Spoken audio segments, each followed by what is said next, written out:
So I'm very pleased to be here. I'm sorry that we can't be doing this in person. It's much more fun to have an audience who can ask me questions and put me on the spot and keep it interactive, and I can be at one with you. But in the absence of that, we're doing it by video. So thank you very much indeed to the organisers for inviting me to come and speak to you today about Wicca and witchcraft. My name is Ashley Mortimer. I am a pagan and have been most of my adult life. I've been involved in the pagan community and the scene for many years. I've represented a number of pagan organisations, national, local, international, in the media.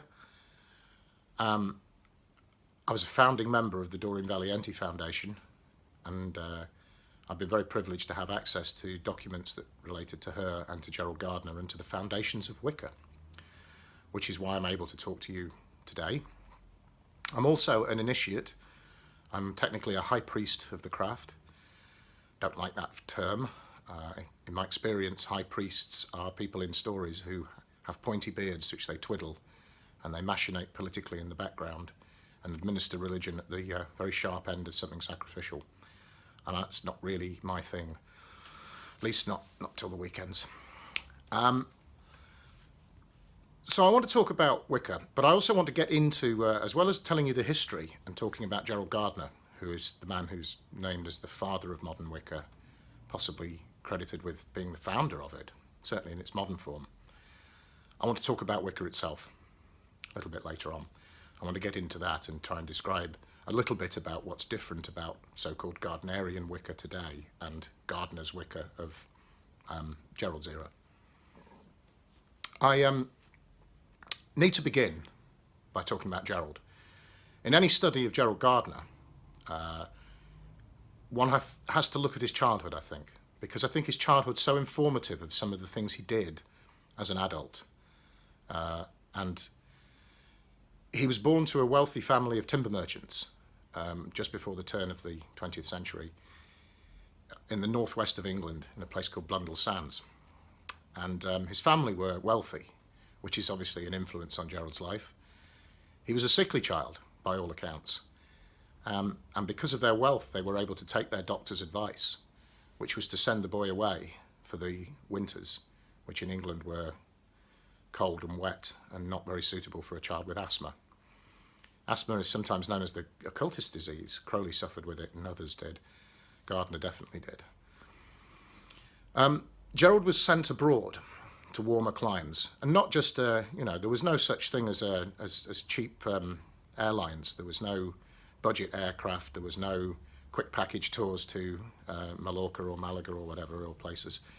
Gerald went on a boat and travelled for months at a time, and travelled in exotic places like Malaya and Borneo and the Far East, where he made his home for the largest part of his life. He was working on a tea plantation in Ceylon at the age of 16, and he later went on to own shares in a rubber company and basically pushed the family fortune to increase it. He worked as a customs and excise for the British government as a colonial worker for a while. I said I wanted to focus on Gerald's childhood. One of the things about Gerald Gardner is that when you read his works and his writings, particularly his notebooks and his own handwriting, he doesn't spell very well. Others have said that he may be dyslexic before dyslexia was heard of, or at least named. I don't think so. I think he just learned to spell in his head. We understand he taught himself to read and write. No family would send their child on a long voyage unaccompanied. And Gerald's accompaniment was a lady called Josephine Maccombie. He knew her as Com. She was sort of she was kind of his nanny, his Mary Poppins. Although far from being like Mary Poppins, I think Com enjoyed her own travels as much as she enjoyed looking after little Gerald. And he was left quite often to his own devices for long periods of time. And I think that made him adventurous. I think he became self-reliant. Maybe even a bit precocious. There was nobody to pull him in and rein him back as we do with children. Stop talking to those people, don't bother them, and be a good boy and stay quiet.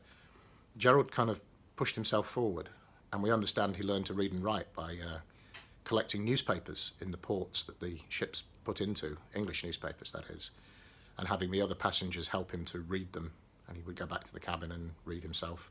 So he largely taught himself to read and write, no schooling. And I think that's why he doesn't spell very well. And I also think that also informs us of one of Gerald's traits as an adult, which is to have what I describe as a chip on his shoulder.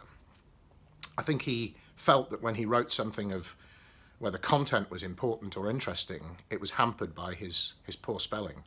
And I imagine that if you don't spell very well, and you know it, you wouldn't be able to tell whether you'd spelled it correctly or not. And I think he perhaps felt that some forms of authority to whom he submitted some of his written work maybe felt sometimes that maybe treated him treated his work and his content as lesser because of his spelling. He certainly fell out with a few, the British Archaeological Association, Society, whose wisdom was so vast that they did not believe, unlike Gerald, that there was a seaport on a bend on the river, on the Johor River. Now, Gardner indulged in other things, unlike the other colonials who sat around at the weekends, presumably on the plantations and the rubber plantations, presumably sat around like some kind of carry on up the Khyber, all having tea and tiffin while the natives kind of did their thing for the weekend. Not Gerald. Gerald made friends with the natives. He went out and studied their customs. He was very interested in their weaponry and their fighting techniques. He wrote a treatise on the Malayan dagger, the so-called crease, which is still, his treatise is still considered to be the most authoritative work on the subject today.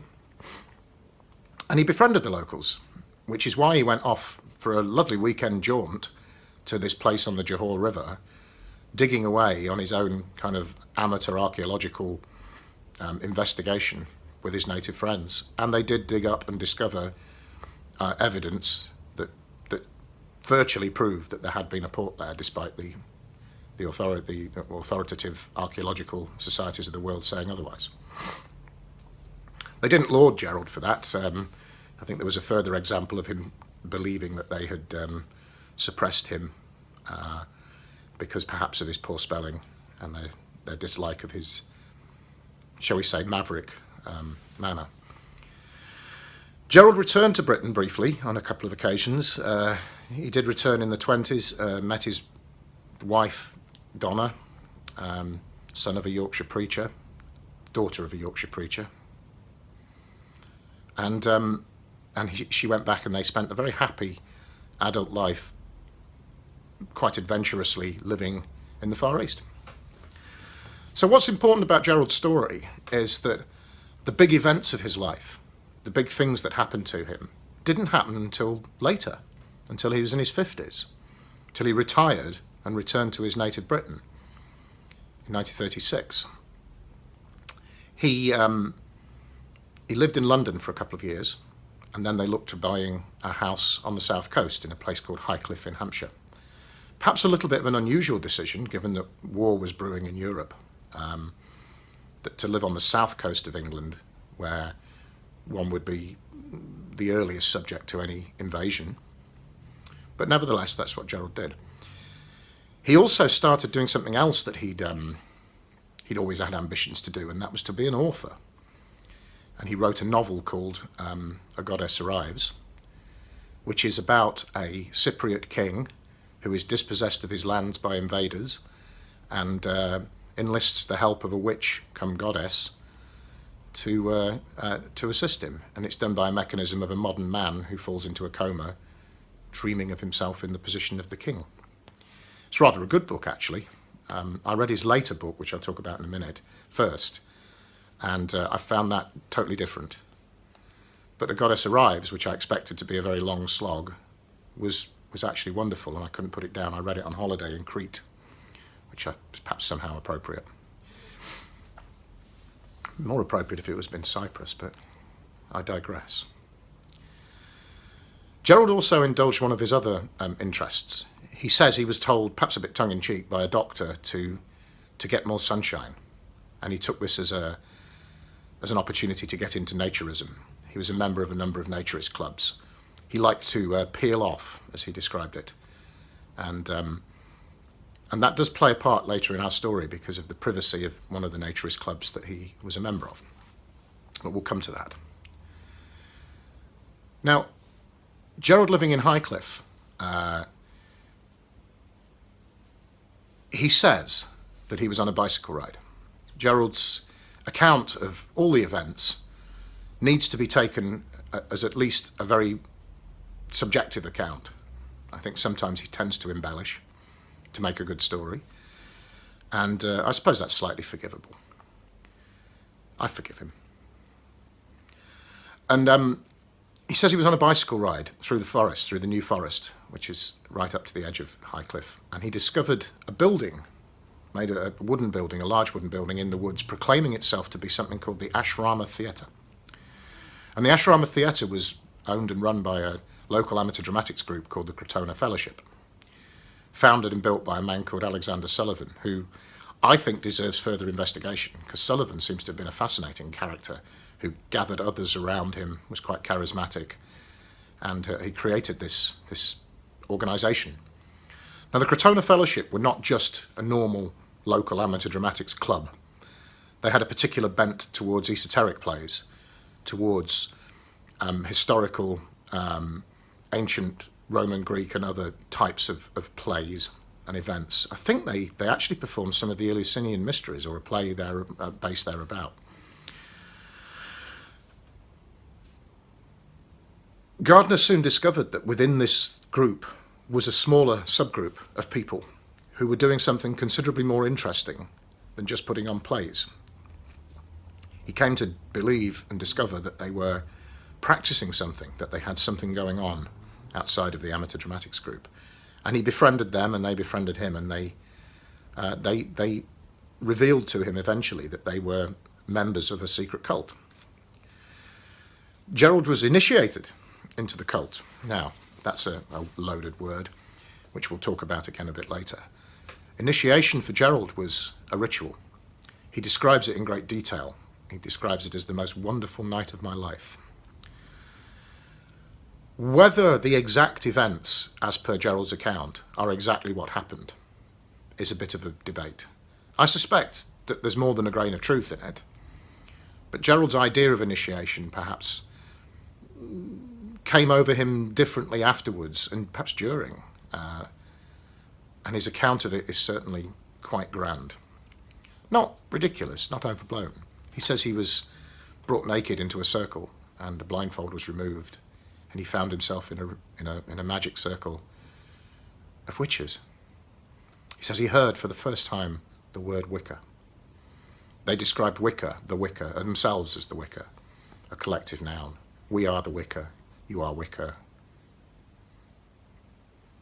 you're of the Wica. Spelled with one C, always, by the way. One of my colleagues, high priestess in our branch of the craft, painstakingly went through every piece of Gerald's published writings and only found one instance of the word Wica being spelt with two C's, and that was when discussing the etymology of the word. So, as I said, war was brewing. The late 1930s was a terrible political climate in Europe. Hitler was on the rise, and indeed war broke out. Gerald spent the war in Highcliffe, largely.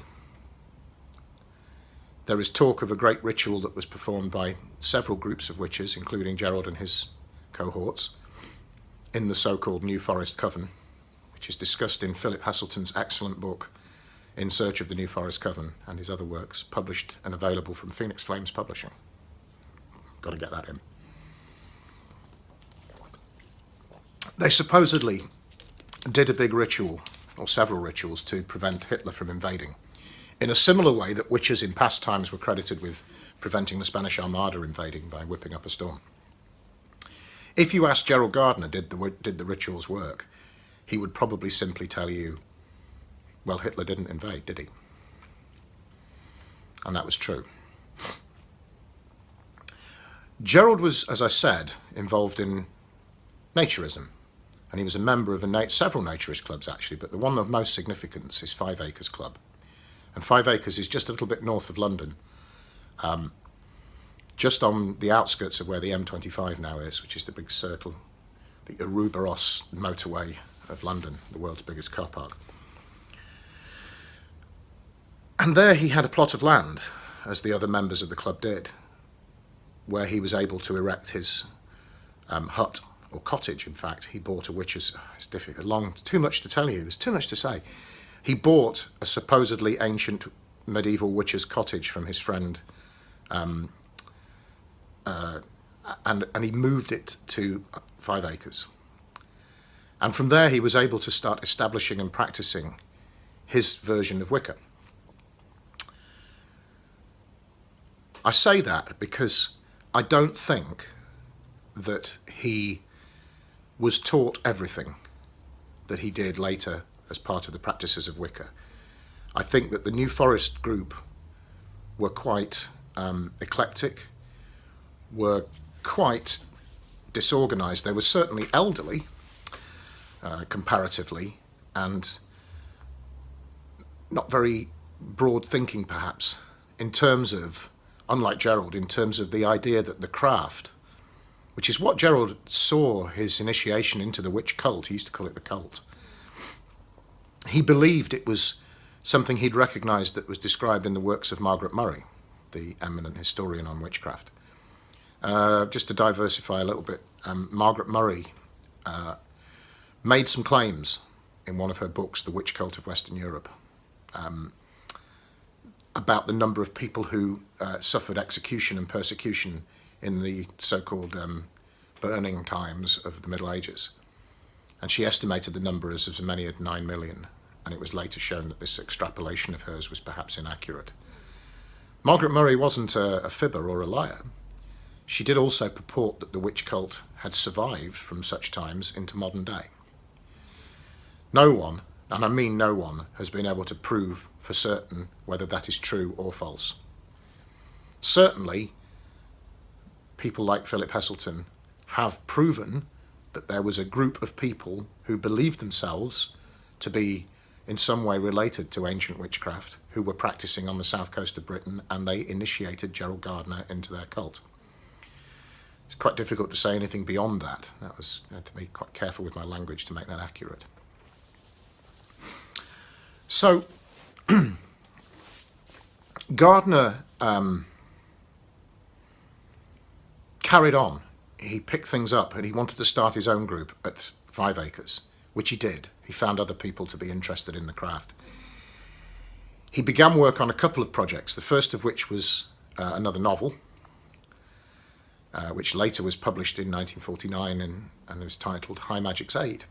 And it was a novel set in Anglo-Saxon Britain, where 2 Anglo-Saxon nobles are dispossessed of their lands by the invading Normans, and they enlist the help of a witch, and a magician actually, in order to regain their lands. And Gerald, not an unfamiliar plotline, and they regain their lands, but on the journey, as more importantly, Gerald used the book to crowbar in great chunks of information about witchcraft practices and about rituals that he used and was also in secret and private writing about and researching into in something that he was later to call his Book of Shadows.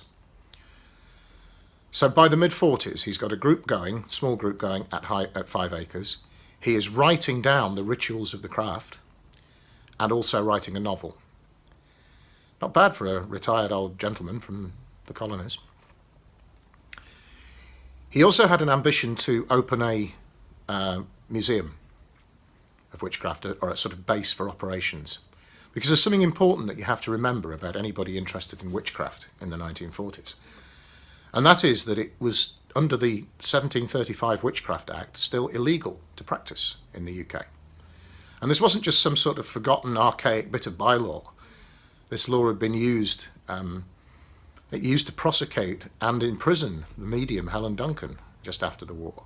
She spent 9 months in prison under the 1735 Witchcraft Act. So it was not an idle thing to consider yourself a witch and to be very cautious about how you would put that out in public. But Gerald had this idea that his novel, and perhaps a museum of folklore and magic, could be a good way to connect with further people who might be interested. He'd made it his mission, really, to see to it that the craft survived, that it was not going to die out with this small group of people in the New Forest. He laments the end of it at one point in his later book, Witchcraft Today, which we'll come to in a moment. He actually says, I think we must say farewell to the witch. But it wasn't to be. He did gather these people around him, and he did get towards opening his museum, and by 1952, two really monumental events in the story happened. The first of which was the repeal of the 1735 Witchcraft Act. The second of which was meeting a lady named Doreen Valiente. So Gerald was interviewed as part of his museum publicity in an illustrated magazine by a journalist called Alan Andrews.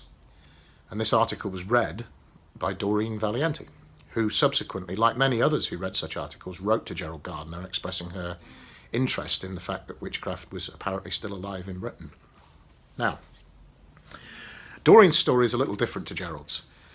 She was born a little later. She had a slightly more conventional childhood, not completely conventional. She bit a prefect's ear and was thrown out of school at one point, at Catholic school. And Doreen was a little more formally educated, therefore. She also worked secretarially. She had a number of interesting jobs, most particularly during the war, where she has remained very tight-lipped about what she did. Again, research has been done, some of which has later turned into being perhaps not as accurate as we might have first imagined. But one thing that we're sure of, that during the war, Doreen Valiente did secret work for the government. Where she spent that time and where she did it, whether it was Bletchley Park as a code breaker or some other thing, we don't know. But she certainly did work for the government in secret during and after the war. Doreen arrived on the scene with Gerald. She wrote to him. There's a letter that he published in Witchcraft Today from somebody, he says, and I think it was Doreen. Philip Heselton actually came up with this idea that the person he quotes was Doreen. She'd been practicing something that sounded very akin to what he was describing. And the two met, and a year later, Gerald introduced her to a member of the New Forest group, to Edith Woodford Grimes, who was the one that Gerald talks about in his books as the witch. I think she was the kind of most active high priestess member of the group. There's no doubt that Gerald and Edith were lovers, despite Gerald's wife, Donna. I said that they had a happy marriage. I think they probably did. I think that Donna was quite indulgent of Gerald's proclivities. Whether she knew completely about Edith, I don't know. But it's an interesting one. I think Gerald was in love with her, and they certainly spent time together and travelled abroad together and things. Doreen Valiente came to Gerald Gardner's craft and became the high priestess de facto of the so-called Bricket Wood Coven. Bricket Wood, is the name of the place where 5 Acres Naturist Club is, on the edge of Hertfordshire.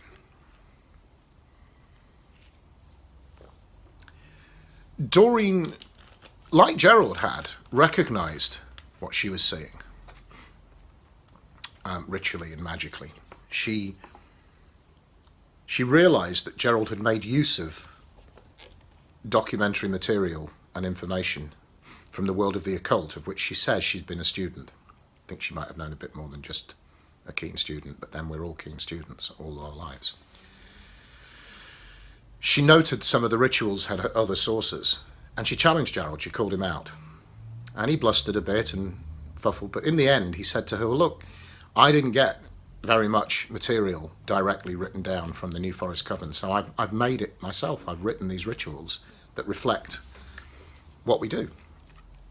And Doreen acknowledged that and recognised it, but she went away at Gerald's request and started a strong rewrite of the ritual written down material.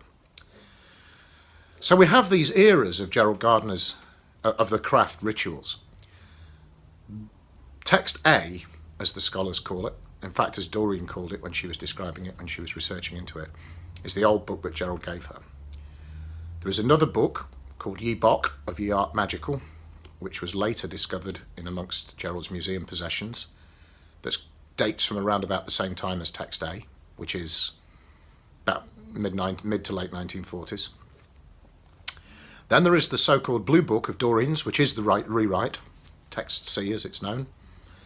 Text B are the rituals that Gerald was practicing when Doreen arrived on the scene, some of which are written in different forms, sometimes typed, but not collected in one volume, in one tome. And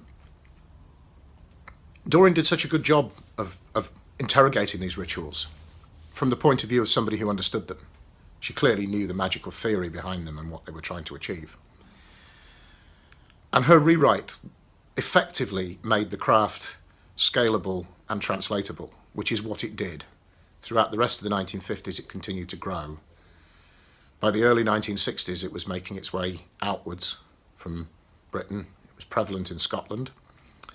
And in fact, it was one of the Scottish covens that was founded by Gerald's friend Charles Clarke, who brought in a couple called Monique and Scotty Wilson, who, sometimes Campbell, who later initiated a guy called Raymond Buckland, who is credited with his wife Rosemary of taking the craft to the United States. Gerald, meanwhile, was living on the Isle of Man in his museum, or at his museum, seeing out the last of his life. Donna passed away. Gerald was friends with a man called Arnold Crowther and his wife Patricia. Patricia became Gerald Gardner's last high priestess. She would come to visit him. She and Arnold would go to visit Gerald on the island. And she was involved in the last years of his life. Patricia is probably the only surviving high priestess of Gerald Gardner. She lives still in Sheffield, which was her home, quite well known. She's 93, which, as you occultists might be aware, is a good number. And she remembers a lot about Gerald. She told me quite a lot of things about him. Sarah and I used to visit Patricia regularly. She told us that Gerald was a funny person. He was a generous and funny person. He used to make everybody laugh, including himself. And that he was extremely generous with his time and his money. And I tend to believe that. Patricia's very fond of Gerald, was very fond of him. As were most of the people who Gerald met in his life. Some people were somewhat exasperated by him, Doreen included. In fact, so much so that Doreen and Gerald fell out a little bit. She went off to do her own thing in the late 1950s and investigated some other craft stuff, some other people that she came in touch with. Roy Bowers, Robert Cochrane. One and the same person, sorry, by the way. Also a guy called Ray Howard in the Coven of Atho. And in fact, after Gerald died in 1964, Doreen and Patricia and others continued the work of pushing the craft forward. The 60s were, as Doreen describes, a very fertile time for alternative spirituality and culture, particularly in places like the United States, where there was a revolution of thinking. A new age was dawning of freedoms. People were investigating music and drugs and sexuality and spirituality and all kinds of other aspects of psychedelic freedom of the mind. The doors of perception were opening. And Wica was part of that. It grew and spread across the United States and took a hold. And blossomed and flourished ever since. By the early 1970s, despite several years of scandalous newspaper witch hunting, no pun intended, Doreen and others founded organisations which became eventually the Pagan Federation. And paganism began to become more acceptable to mainstream society. And that's accelerated. Even in my time involved, I've found that the questions I'm asked by reporters and journalists have changed over the last couple of decades. You know, they used to ask, did we Did we drink blood and sacrifice babies and stupid things like that? And now instead they ask us if we do it. Is it true you dance around a fire at summer solstice naked? Well, it's far too dangerous to do it with your clothes on, so obviously we do. So these prevailing attitudes have changed and have blossomed into what we now see as this community of ours, which has got more to it than Wicca, a lot more. And the reason I've focused on Wicca is because Wicca is at the heart of the pagan story and the development, but there are many other ideas and ideologies and philosophies that inform the magical and spiritual and pagan community. Gardner was aware of these, Doreen as well, very much so. They weren't insular, they were quite experimental and adventurous. And I think that's one of the things that categorises the difference between Gardner's Wicca and Gardnerian Wicca, is that there were no rules. Gerald was making the rules up. In fact, those who were in the craft at the time were doing exactly that. You know, they were pioneering and pushing forward. And that's something I do feel has changed.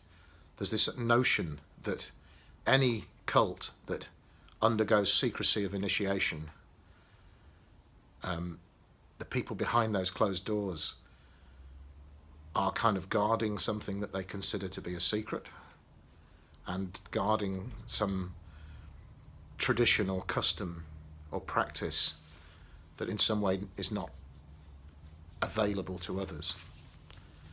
And in my opinion, as a high priest of the craft, that's utter and complete and total bollocks. Magic is open to all. And if you interrogate Wicca and look at its structure and find out really what Gardner was getting at, one discovers some interesting things. The Wicca is not Gerald Gardner's fascination with his own puffed up cult with him as leader, which is the way that many other cults, religions spring up around the world.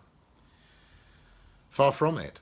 If one looks deeper, one sees that Gardner approached Wicca with a great sense of understanding, of a marrying of opposite forces, which is reflected in the way that Wicca is practiced and its concept. This concept of opposition of polarity, at least, if not opposition of forces, symbolised essentially by a moon goddess and a sun god, the hidden and the visible, the Binah and Chokhmah, the wisdom and understanding of the universe, and that the two polar forces come together dynamically to create something else. What am I saying? I was trying to draw a triangle. A triangle. What a fool I am. It's all triangles, as my trainees will tell you. It's one of my things I'm favourite of saying about magic. So Wicca Gardner's Wicca is in fact a throwback, a reconstruction, if not a revival or survival, of ancient pagan practices. And an ecstatic and beautiful and emotive and powerful and unable to be contained in the words, huge force that flows through a form of recognised, more rigid, intellectualised, by that I mean thinking about, conscious magic, occultism. And for that reason, the rituals of the craft reflect the principles of such occultism, which is born out from medieval grimoires, Victorian occultism, Hermeticism, alchemy, Freemasonry, Knights Templars, and all sorts of other ritual magical practices and traditions that Gerald Gardner researched, was informed about, and was even members of. So consequently, it bears similarities to those. I don't intend to interrogate the rituals for you too much, but this principle of knowing that there is an animistic worldview, that there is more to us than just lumps of chemicals and electricity, that we have something going on in here, a spiritual existence that's outside of that, and connects to deeper and wider and higher spiritual existences, like the gods, the deities, the divine, symbolised by the sun god and the moon goddess. and variants thereof. That's really at the heart, and that's why for me Wicca is a religion, because it doesn't require certain beliefs, but certain beliefs are quite prevalent within it. And that idea that there is a universal existence and independence of force and form, and an understanding of how the gods are formed and their polarity and what they are and how they represent and their facets, and how it filters down to us and our journey through our lives. Because the key to Wicca, for me, is to understand why we're doing it. What is it about our humanity that causes us to want to seek out something religious? Is it impulsive? Is it a spark? Is it some survival instinct? How does it help us do that? It's seeking out our journey and our understanding of the universe in which we exist and our trajectory through it, and realizing that we live in these moments. Right now, this moment in time is where we live. What's happened in the past has died in order to make way for the moments of the future. There is no real influence we can exert on our past other than our own memory of it, or upon our future other than our own intent projected forward into it. So what are we going to do on this journey of ours? I mean, that is the subject of a further talk I'm going to be giving this year, or a conversation about what happens at the end of our journey, or what appears to be the next stage. Something I know quite a lot about, I'm afraid. And for me, the teaching of the craft and what I learned in it is about exploring that journey. It's about understanding one's place on the trajectory. As one lifts our way through the hierarchy of Maslow's pyramid of needs towards self-actualization, one realizes that the purpose of everything is to be happy. Happiness is a word that appears greatly in the Wiccan rituals.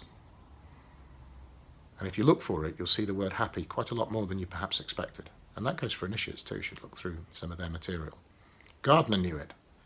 He knew that finding happiness was the way to experience life. And that is the ultimate, almost the ultimate goal of our existence. Be happy. What makes us happy? Happy people around us. So we're kind and we're considerate and we're generous. And that makes us happier still. And I think that's a base human instinct. Gardner understood it. But how does one achieve that? One has to delve into one's own psyche. One has to overcome and wrestle with one's ego and id.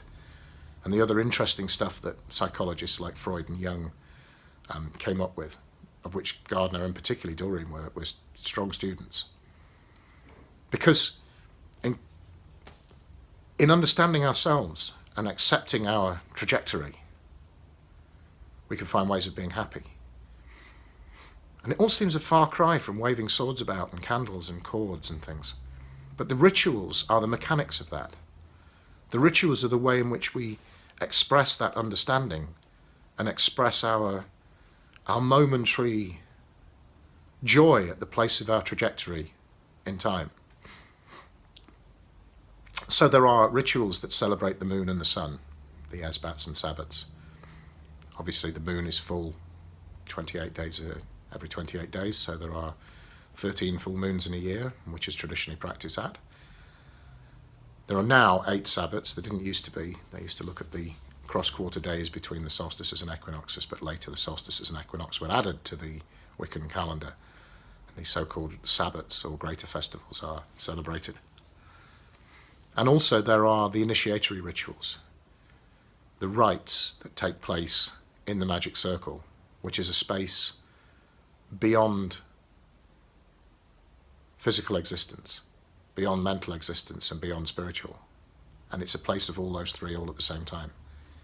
And there is a mechanism of performing magic, which is based on this occult skeleton upon which hangs the ecstatic flesh, that is taught in the craft as to how to do it. But don't make the mistake of thinking that that's what the craft is, because it's not. The craft is not a series of rituals that are written down, and it is not a series of practices, spiritual or physical, that one can do.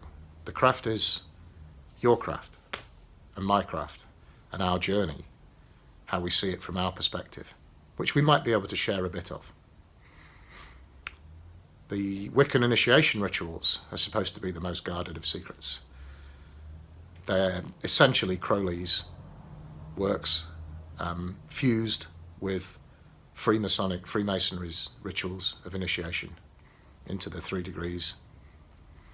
The first degree being rebirth into your new life as a witch. The second degree being the completion of your journeyman phase, the becoming of a high priest or high priestess, where one is said to have mastered one's own intellect and ego and psyche. As Crowley's father would have put it, get right with yourself, then you can get right with God. And getting right with yourself isn't something that you do once, and the craft is a trick. And the trick is that they give you a certificate, that says, I have mastered my ego. Look at me, I've mastered my ego. I've got no ego left. It's an ongoing process, and it's hard. And it requires something of your character to change, and acknowledging that change, and that's not always easy. And it's therefore not for everybody. Now, that's not to say that the practices and the rituals and the worship, don't like that word either, the relationship with the gods is privy to the domains of the initiated. It just means that to be initiated into the craft, into the Wica, as Gardner was, and as Doreen was, and as both of them brought others in, requires you to be the sort of person who fulfills the criteria that put you on a current of magic that flows from this part of the globe, and is, as Gerald believed, Britain's ancestral religion. It's rooted in the very ground. There are other occultists and witches who will tell you and will be able to show you and demonstrate, as I've had many times demonstrated to me, the current of Wicca flows through the very fabric of British soil. It's not about nationalism or patriotism, it's just where it is. But the principles of Wicca can be picked up and taken and applied anywhere in the planet. And if you kind of look at things with some insight and try to construct them and deconstruct them and make sense of it, you can see that other cultures have extremely similar, if not the same, all barring the outer trappings, practices in order to be at one with the land, but to be at one with oneself, and to be acknowledging and understanding of one's relationship to the universe above. So, those of us that carry on doing craft like to talk about it, we like to set the record straight with the history, and we like to fulfill our obligation as high priests and high priestesses, and that is to help others on the journey as we were helped ourselves. We don't recruit, we don't look for new initiates. When somebody comes along, as an old Buddhist saying has it, when the teacher is ready, the student appears, and when the student is ready, the teacher appears. And the craft has continued that way. Some of it off-grid. There's a wider community of craft. A lot of people out there who are practitioners,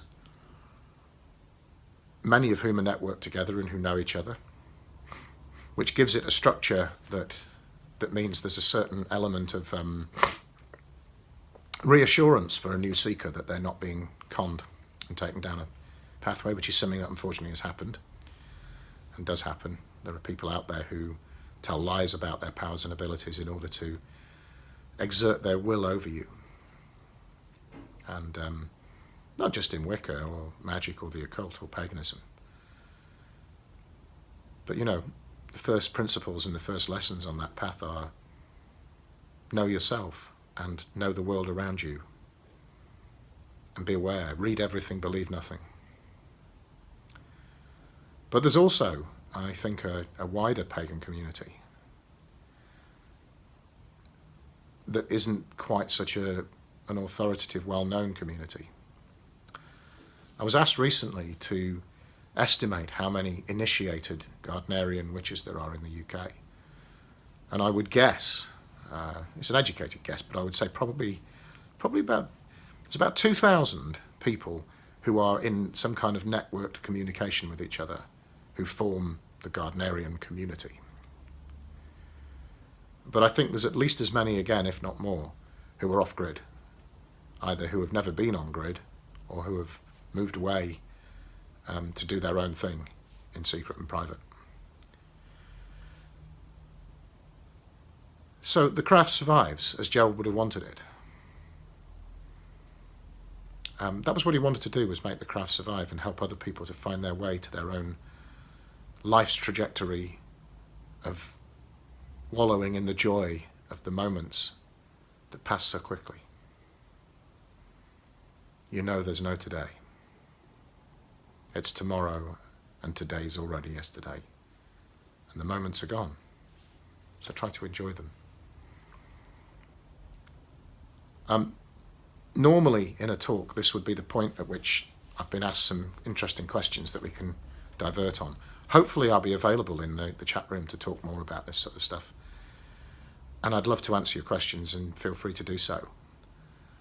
And I'm going to leave a little bit of time now at the end of this video, which has been made, what you can't see are the men in balaclavas pointing guns at my head saying, talk about witchcraft and don't give away the secrets. And now I'm just being silly, and that's part of being happy. And to me, that's where Wicca lies. So, I have been Ashley Mortimer. And maybe will continue to be some form of that as we proceed into the future. And I'll be seeing you around.